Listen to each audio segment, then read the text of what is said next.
Alright, so example 1, section 2.6. Here we go. Describe, keyword, describe the correlation shown by the scatter plot. So what you want to do is, this is like a word problem now. It's not just, so I know everybody would say, oh, this has a blank correlation. This is a positive correlation. Yes, that's the easy part. Next is you have to describe it. Okay? This is all in words here. X isn't just X. X is the number of subscribers. Now you have to be specific. Number of cell phone subscribers and the number of cell regions, right? There you have your cell phones, and then you got your towers, your regions. Okay, so you have to be specific when you talk about this. I'll be giving you this. So as X increases, Y increases, but like I said, you can't say that because there's words to this.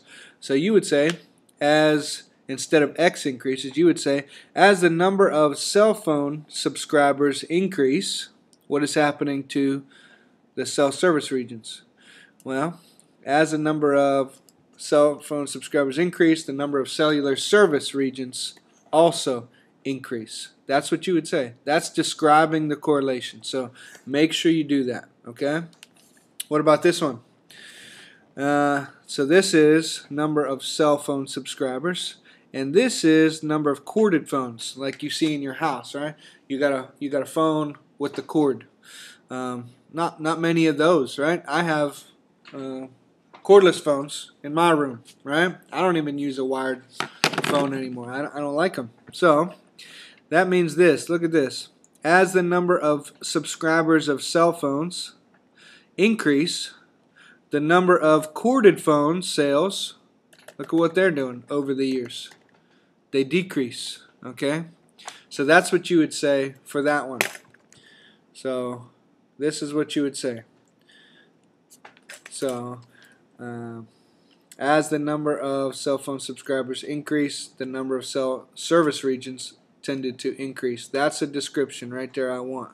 The second plot that we just talked about is, as the number of cell phone subscribers increased, the corded phone sales tended to decrease. So, do you understand part 1? Describing the correlations in words. Okay, not as X increases, Y increases. That I'll take off most of the points for that. Okay, next there's a couple notes. There's something we call a correlation coefficient. You know what a coefficient is, like 5x. 5 is the coefficient, a number. There's a number that actually describes the correlation, and we call that number R.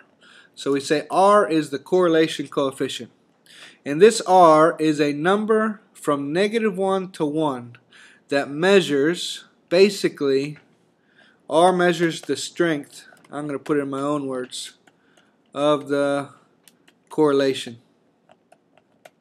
That's what R does, the strength of the correlation. Okay? And this R goes from -1 up to 0 up to 1. So in between, you can put a bunch of numbers in between here if you wanted to, but we're only going to focus on -1, 0, 1, and actually we're going to focus on -0.5 right here in the middle. And right here in the middle, you could say, oh, this might have a 0.5 correlation. Okay? So here's the deal. How do you measure something like this? Well, if R is equal to 1, if this number is equal to 1, that means it's very strong. Okay?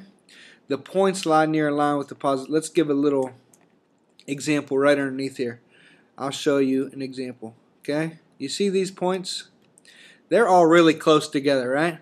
If I drew a line, it would connect a lot of those points, and it would be very close to the line. That means it's strong. A strong correlation, a strong relationship. Okay? So what we would do is we would give that number a strength of 1. So the correlation coefficient in this case is a positive 1.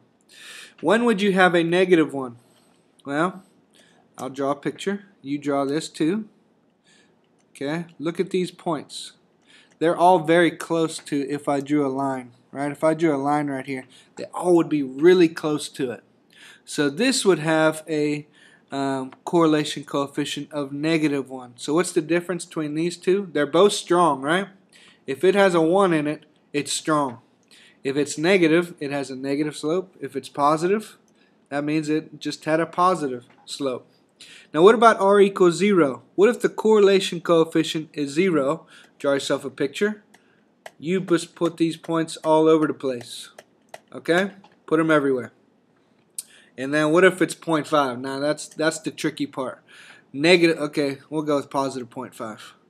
Okay, it does have a positive relationship, but it's not as strong. You see these points? Don't they go up from left to right? Yeah. So, but they're not really strong. They're not really close to a line. So that's why we would say this would be 0.5 correlation. So give me a negative 0.5 correlation. It would definitely go down, but that's a -1 correlation. So I'm just going to put points that are close to, that are going down, but they're not really close like these ones. So we call this a negative 0.5 correlation coefficient. So basically what this is, it's a number that represents how strong a relationship is. Is it -1, -0.5, 0, 0.5, or a +1, very strong, very strong? Okay?